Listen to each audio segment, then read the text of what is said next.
오늘부터 10편을 딱 끝내고 이제 노맛을 봅니다. 10편이 참 길어요. 얘는 해도 끝이 안 나는 것 같아요. 네, 다시 이제 로마서로 돌아왔는데요. 사실 로마서를 한번 하려고 마음 먹었다가 접고 다시 시작합니다. 로마서 많은 분들이 좋아하는 성경이기도 하고 많은 분들이 설교하려고 애쓰는 본문이기도 합니다. 근데 뭐 성경 다 마찬가지지만 로마서도 쉽지 않은 본문이긴 해요. 그러나 이 로마서를 통하여서 많은 분들이 깨닫고 깨우치고 은혜 받아서 영적으로 성장했던 본문이기에 오늘부터 꽤 오랜 시간 동안 로마서를 나누겠지만 그때마다 여러분이 은혜가 있길 소망합니다. 로마서는 사도 바울이 썼던 글인데요. 3차 전도 여행 때 고린도에 썼던 글입니다. 사실 바울은 로마 교회를 무척 가고 싶었어요.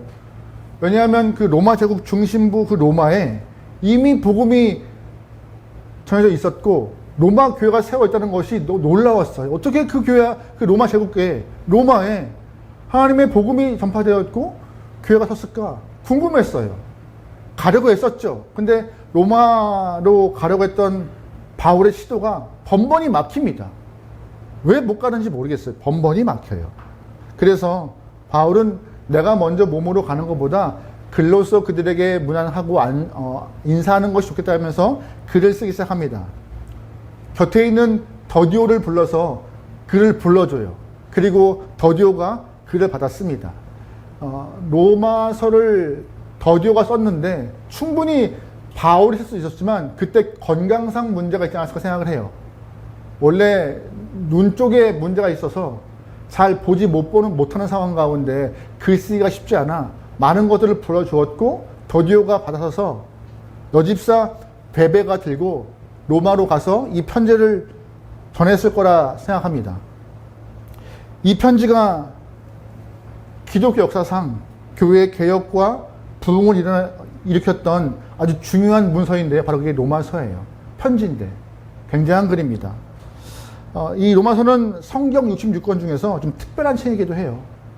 그래서 많은 신학자 중에 슈페너라 하는 사람은 성경 전체가 반지라고 하면은 로마서는 반지 속에 있는 보석이다라고 말할 정도로 로마서를 추앙했죠. 왜냐하면 그만큼 복음에 대한 설명이 탁월하다고 있는 책이 로마서예요. 하나님이 어떻게 죄인을 의롭게 하시는지, 또한 하나님의 선물인 그 구원을 어떻게 누릴 수 있는지, 또한 우리의 행위와 인격이 어떻게 근본적으로 변화가 될 수 있는지 로마서 안에 다 하나하나 기록되어 있기 때문에 이 책을 통하여서 로마서를 통하여서 많은 사람들이 변화되었죠. 우리가 익히 알고 있는 수많은 믿음의 거장들 또한 이 로마서 때문에 그의 삶과 신앙관이 바뀌기도 하였습니다. 대표적인 인물이 바로 마틴 루터예요. 그는 수도원에서 생활하다가 하나님 앞에서 구원받고자 의로워지고자 애썼는데 무척 의로워지고자 애썼지만 마음에 기쁨이 없었습니다. 왜냐하면 죄사함의 은혜를 못 받았기 때문에 계속 죄책감에 눌려있던 것이에요. 힘들었던 것이에요. 그래서 그 죄책감을 이겨내고자 교회의 계단을 무릎으로 기어 올라가는 고행을 하기 시작합니다. 그런 중에 말씀이 딱 떠올라요. 무슨 말씀이냐? 로마서 1장 17절 말씀. 오직 의인은 믿음으로 말미암아 살리라. 이 말씀이 떠오르면서 그렇지. 바로 이거야. 믿음은 의롭다함으로 가는 길이야. 의로움은 믿음으로 얻는 거야. 고행으로 얻는 것이 아니라 믿음으로 얻는 거라고 딱 알아차리면서 이 말씀을 갖고 종교개혁을 시작하는 계기가 되었습니다. 또한 18세기에 감리교 운동을 시작했던 존 웨슬리 목사 또한 로마서를 통하여서 은혜 받고 새로운 신앙관을 갖고 시작했던 목사 중에 하나예요. 1738년 올더스케이트 거리에서 집회가 있는데 그 집회에서 어떤 이가 마틴 루터의 로마서 주석을 읽는 것을 듣고 변해요. 그래서 무릎을 치면서 존 웨슬리 목사 또한 그렇지 믿음으로 구원받는다라고 알게 되면서 더욱더 그의 삶이 목회의 모습이 변화가 되었죠. 마틴 루터, 존 웨슬리, 그 이후에도 성 어거스틴, 존 칼빈 할 것 없이 많은 믿음의 거장들이 이 로마서 때문에 승리하고 변화가 되었고 또한 은혜를 받았습니다. 저희도 그 믿음의 거장과 함께 로마서를 시작하려 합니다. 저희 또한 그 안에 있기 소망해요. 어렵겠지만 조금씩 가보죠. 사실 저도 설교하기 좀 수월한 본문들은 역사서 본문들이에요. 어떤 것들이냐? 이야기 스토리가 있는 본문들. 뭐 창세기든 출애굽기든 마태마가 누가든 열왕기 상하든 이런 것들이 좀 더 편해요. 로마서는 쉽지 않아요. 같이 가죠. 어렵지만 우리 손 꼭 잡고 같이 가서 마지막까지 한번 16장까지 다 한번 읽어보고 해보고. 그래서 여러분의 삶에 바른 신앙관과 하나님의 은혜가 좀 경험될 수 있는 귀한 때가 되면 좋겠습니다. 로마서 1장을 딱 펴면은요, 첫 번째 구절에 참 쉽지 않은 표현이 있습니다. 굉장히 센 표현이 있어요. 어떤 표현이냐? 바로 바울이 스스로를 향하여 평가할 때 예수 그리스도의 종이라 평가해요. 우리 1절 말씀 읽어보겠습니다. 1절이에요. 시작. 예수 그리스도의 종 바울은 사도로 부르심을 받아 아멘. 바울은 스스로 소개할 때 어떻게 소개해요? 예수 그리스도의 종이라, 종. 여러분, 이게 뭐 그렇게 특별해, 뭐 그렇게 대단한 거야 라고 하겠지만 굉장한 표현입니다. 왜냐하면 종이라 함은 헬라어로 돌로스, 즉 노예란 뜻이에요. 노예. 그냥 종이 아니라 노예. 노예가 어떤 건지 아시죠? 주인에 속한 자, 이름도 없는 자, 뜻대로 할 수 없는 자가 노예인 것입니다. 근데 바울은 스스로를 노예라 해요. 누구의 노예? 예수의 노예라고. 사실 바울이 아무것도 배운 것이 없어서 일자무식이라서 노예가 되는 것이 아니었습니다. 그는 배울 만큼 배운 석학이었어요. 굉장한 학부에서 공부했던 사람이었습니다. 게다가 로마 시민권이 있는 당당한 영혼이었어요. 근데 스스로를 노예라 칭해요. 여러분, 만약 여러분이 어떤 모임 가서 여러분을 스스로 소개할 때 어떻게 소개하시는지 모르겠지만 악수하면서 이름을 얘기하잖아요. 남성분들은 대부분 명함을 내미는데 명함에 일반 사원과 대리보단 좀 직책과 직함이 훨씬 더 낫지 않아요? 아, 명함이 없어보셨구나. 저도 명함이 없었어요. 없다가 이제 작년부터 생겼죠, 명함이. 총회 일을 하다 보니까는 외부 일을 하게 될 때가 많아서 명함을 파주셨어요, 저한테. 직함을 딱 갖고. 국장 직함을. 네. 평소에는 그냥 어디에 목사입니다 하고 이렇게 인사하다가 별것도 아닌데 명함만 내밀고, 그러면 반대편 사람들이 달라지더라고요. 제가 대하는 사람들이 다른 교단 교육 관련 사람들이나 CTS, CBS, 굿뉴스 기자들 만날 때마다 이렇게 명함을 내밀면 국장님 오셨냐고 하면 특별한 것도 아닌데 괜히 사람 좀 묘해지는 것 같아요. 담임 목사라면 별거 없는 것 같은데 오히려 목사들은 담임 목사도 뭐 이렇게 그러는데, 여러분도 누군가를 만나서 자기 소개할 때 내가 소중하게 생각하는 것들, 자신의 위치, 자신에 대한 이렇게 좀 어필할 수 있는 것들을 얘기할 때가 많습니다. 바울도 충분히 가능했어요. 나 로마 시민권자야. 나 배울 만큼 배웠어. 나 알 만큼 알아. 할 수 있는 상황인데 그게 아니라 뭘로 소개해요? 종이라 소개해요. 노예라 소개하고 있습니다. 바울은 왜 어떤 이유에서 스스로를 노예라 소개할까요? 왜 노예라 말해요? 아마 그 어떤 것보다 바울의 특별한 만남 때문이었을 거예요. 예수님과의 만남 때문에. 사실 바울과 예수님의 만남은 자연스럽지 않았어요. 굉장히 스펙타클했고 강렬했고 셌습니다. 바울이 아직 사울이었을 때, 아직 예수님을 안 믿었을 때 살기 등등하게 다메섹으로 향하여서 예수 믿는 사람을 잡으려고 간 적이 있어요. 살기 등등했죠. 내가 이놈들을 잡아서 혼내주겠다는 마음으로 가고 있었죠. 그때 하늘에서 태양보다 밝은 빛이 사울을 향해 비춥니다. 그러면서 음성이 들려요. 사울아, 사울아, 어찌 네가 나를 괴롭히느냐. 그 밝은 빛에 너무 놀라서 납작 엎드려 누구시길래 그러십니까? 라고 하자 그 음성이 이어 말합니다. 나는 네가 핍박한 예수다라고. 그때 사울이 그 밝은 빛 때문에 눈이 안 보이기 시작해요. 그러면서 그 강렬한 예수와의 만남을 통하여서 자기가 그렇게 핍박했고 몰살에 굴었던 예수가 진짜 있었네? 정말 그가 인간이 아니라 하나님의 아들이네? 라는 것을 조금씩 경험하게 돼요. 그리고 3일 동안 눈이 안 보여서 사람 손에 이끌려 다메섹에서 식음을 전폐합니다. 그때 바로 나는 종이다라고 했을까요? 아니었어요. 알고 싶었어요. 나에게 음성을 들리신 분이 누군가? 나에게 밝은 빛을 주신 분이 누군가? 나의 이름을 불러주신 분이 누군가라고 궁금해서 성경을 갖고 아라비아 사막으로 3년 동안 들어갑니다.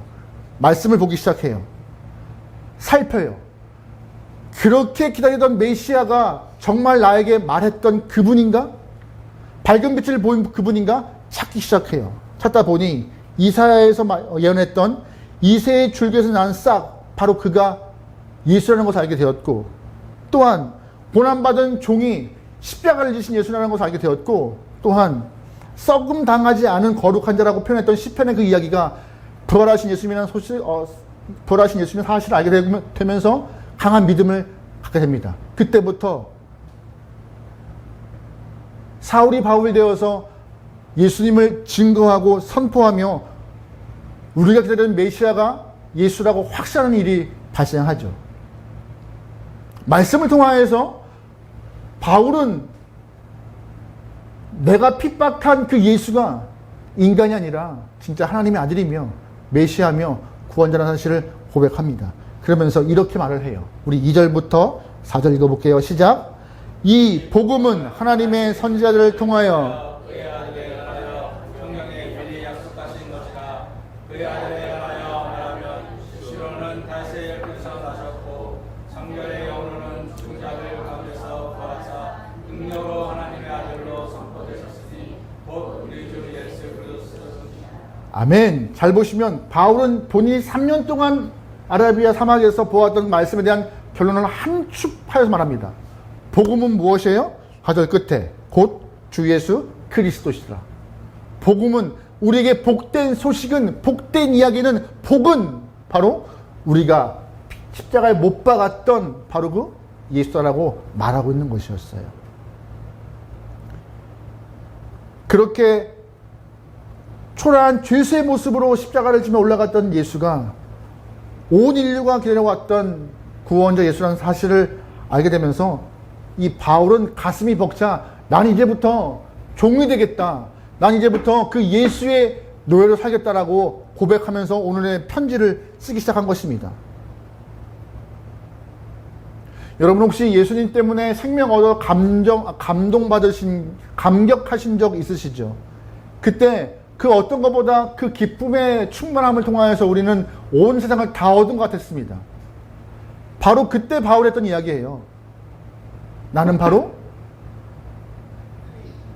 예수의 종으로 살겠다라고. 예수의 노예다라고. 여러분 스스로를 어떻게 말씀하실까요? 스스로를 어떻게 표현하실까요? 나는 누구다라고 말하실 때 어떻게 말씀하시겠습니까?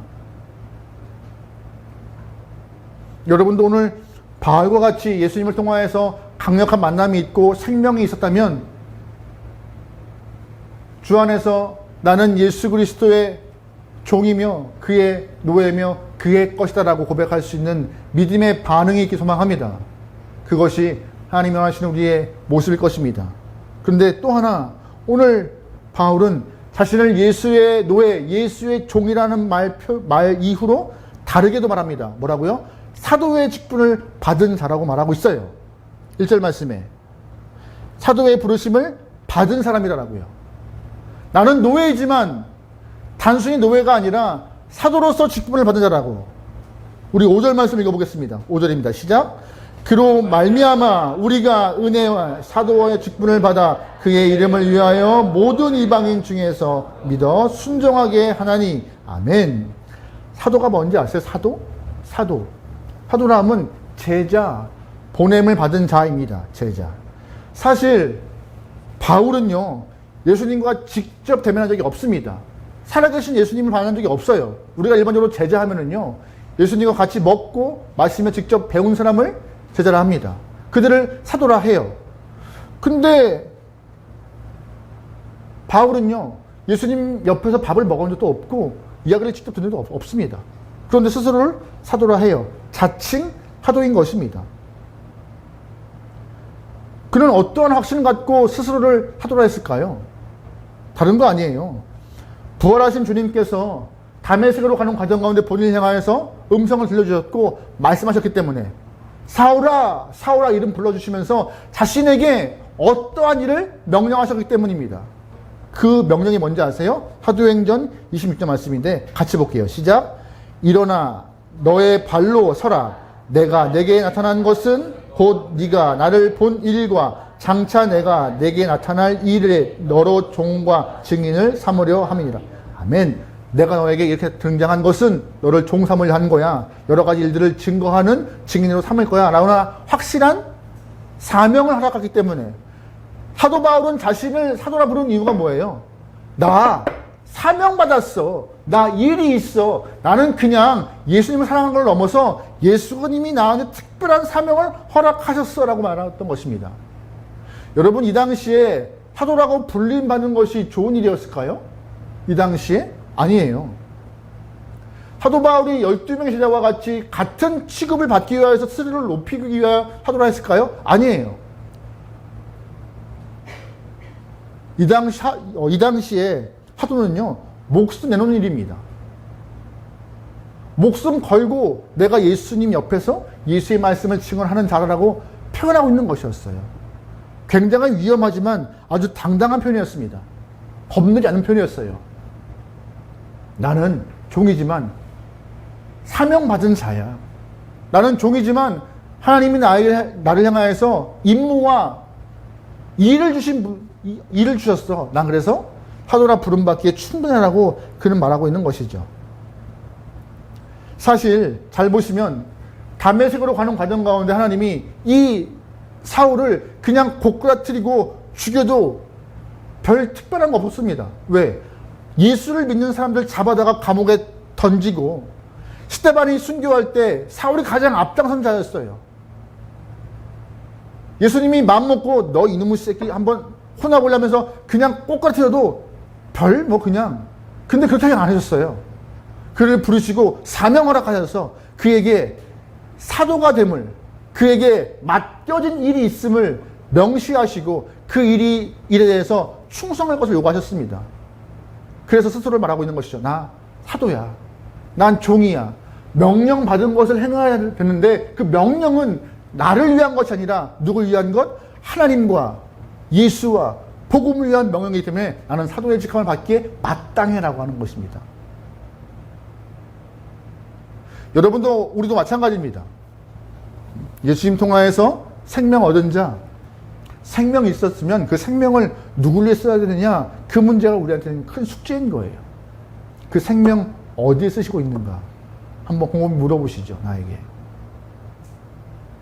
말씀을 전하면서 아마 여러분 그러실 거예요. 아니 뭐 바울이 예수의 종된 것이 뭐 그렇게 특별하다고. 그는 바울 이야기지. 바울이 뭐 사도된 것이 뭐 특별한 거라고 그게 뭐 그 얘기지. 뭐 나와 뭐 상관 있겠어라고 하겠지만 아닙니다. 바울은 분명히 말해요. 이것이 내 얘기지만 나에게만 속한 일이 아니라 우리 모두에게 속한 일이라고. 6절 말씀 읽어볼게요. 시작. 너희도 그들 중에서 예수 그리스도의 것으로 부르심을 받은 자니라. 아멘. 너희가 누구예요? 너희. 질문 드려보겠습니다. 너희가 누구예요? 너희. 다들 입을 이렇게 하고 계시는데 좋아요. 제가 처음에 이 로마서는 바울이 누구를 위해 쓴 글이죠? 로마 교회의 사람들이 쓴 글이에요. 그럼 너희가 누굴까요? 로마 교회 사람들이에요. 이 글을 받는 로마 교회 사람들 너희 또한 누구의 것이래요? 주의 것이래요. 나만 주의 것 되어서 주의 종, 주의 노예, 사명받은 사도가 아니라 너희도 마찬가지야. 이 이야기는 지금 우리에게 똑같은 것입니다. 너희도 예수를 믿고 구원받아 생명 얻은 너희도 주의 것이고 예수를 믿고 구원받아 사명 얻은 너희도 예수의 것이라고. 성경은요, 어디를 가도 예수의 것이라는 것, 주님 것이라는 표현이 많습니다. 특별히 두 군을 볼게요. 고린도서 6장 보면 이런 표현이 있어요. 같이 볼게요. 시작. 너희 몸은 너희가 하나님께로부터 받은 바 너희 가운데 계신 성령의 전인 줄을 알지 못하느냐. 너희는 너희 자신의 것이 아니라 값으로 산 것이 되었으니 그런즉 너희 몸으로 하나님께 영광을 돌리라. 잘 보시면 너희 자신의 것이 아니라 값으로 산 것이래요. 하나님이 뭘로 사셨을까요, 우리를? 감사합니다. 하나님 우리를 사셨는데 값을 지불하신 거예요. 그냥 와가 아니라 예수의 목숨으로 우리를 바꾸신 것입니다. 예수의 목숨과 우리를 바꾸어서 너 내 거야 라고 하시는 거였어요. 소유권이 나에게 있는 것이 아니고 하나님께 있는 것이고 내가 주님 것이라 말씀하신 것이 고린도 말씀에 있는 것이에요. 주님 것이다라고. 왜? 값을 지불했으니까요. 그뿐이에요. 로마서 말씀에 이런 표현이 있습니다. 같이 볼게요. 시작. 우리 중에 누구든지 자기를 위하여 사는 자가 없고 자기를 위하여 죽는 자도 없도다. 우리가 살아도 주를 위하여 살고 죽어도 주를 위하여 죽나니 그러므로 사나 죽으나 우리는 아멘. 사나 죽으나 누구의 것이래요? 주의 것이래요. 왜? 값을 주고 지불했으니까. 값을 주고 지불했으니까.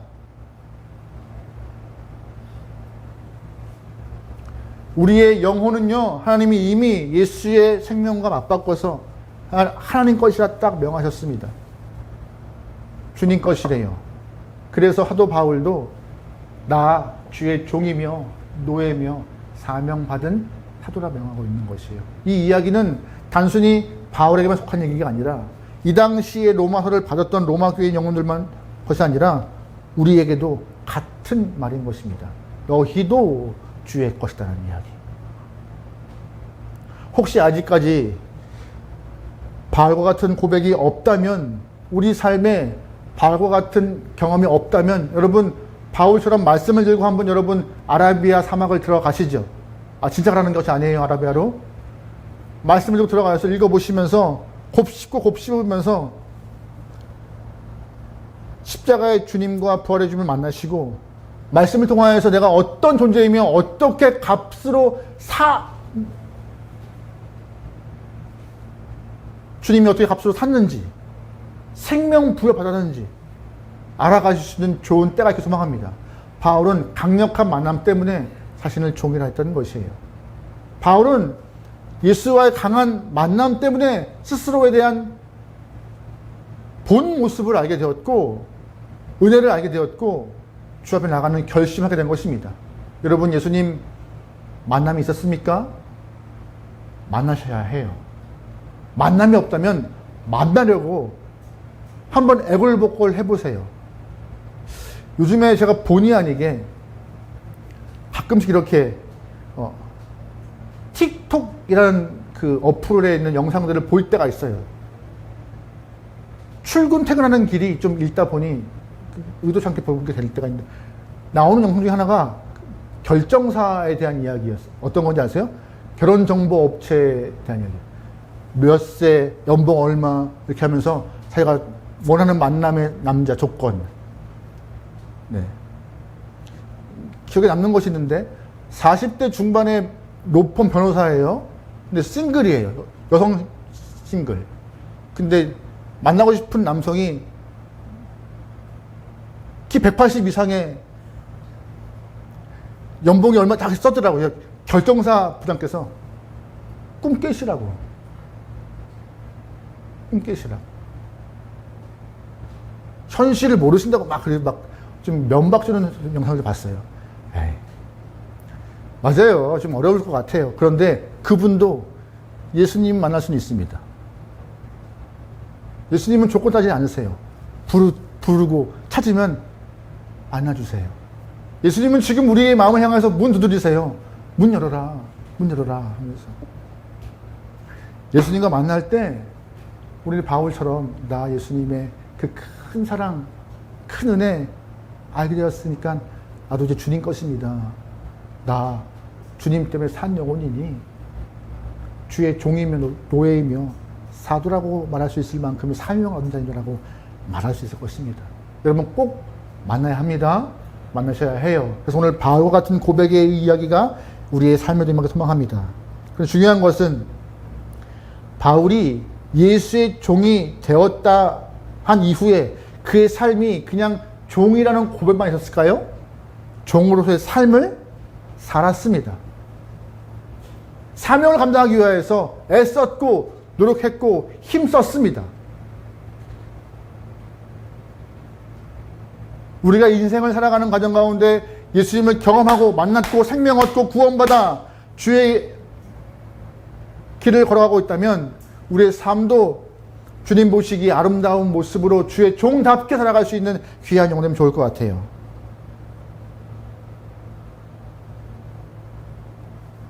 오늘 1절 말씀에 예수 그리스도의 종 바울은 이라고 되어 있지만 이 바울이라는 표현에 여러분의 이름을 좀 써놔 보시죠. 예수 그리스도의 종 임현교는, 예수 그리스도의 종 임보미는, 예수 그리스도의 종 임성민은, 그 말씀의 의미를 잘 깨달으면서 여러분의 삶이, 시간이 그냥 부여받은 것이 아니라 사명을 위하여서 부여받은 것이며 종된 삶을 위하여서 부여받은 것이라면 기억하며 하나님 보시기에 기쁨의 삶을 살아낼 수 있는 여러분과 저의 삶이 되기를 주의로 축원합니다. 아멘.